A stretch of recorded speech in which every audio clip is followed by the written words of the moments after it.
Assalamualaikum warahmatullahi wabarakatuh. Alhamdulillah, barakallah. Allahumma salli ala Sayyidina Muhammad wa ala Sayyidina Muhammad. Perkongsian kali ini berkenaan dengan titik-titik utama. Salah satu titik-titik utama untuk kita ikhtiar dalam keadaan mungkin darurat kepada diri sendiri ataupun kepada anak-anak kita, insya-Allah. Salah satu titik penting untuk kita mengesan merawat gangguan-gangguan yang berkaitan dengan gangguan bangsa-bangsa jin ini adalah di bawah pusat, lebih tepat di tempat hari-hari. Hari-hari kita panggil hari-hari kan.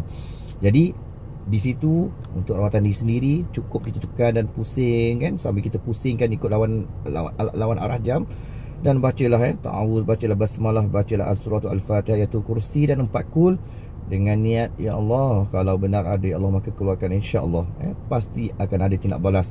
Yakin biiznillah ada tindak balas.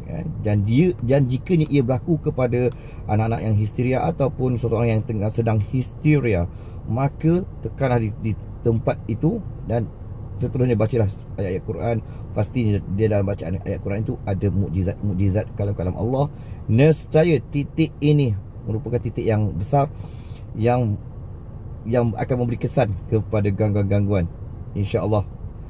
Ia adalah satu perkongsian, salah satu daripada titik-titik yang utama, yang titik-titik yang memberi kesan, memberi kesakitan kepada gangguan-gangguan dalam keadaan yang kita merawat dalam keadaan sendiri, dalam keadaan darurat, insya-Allah. Moga-moga Allah memudahkan urusan kalian dan urusan saya, insya-Allah, dan diberikan keberkatan dalam kehidupan kita, insya-Allah.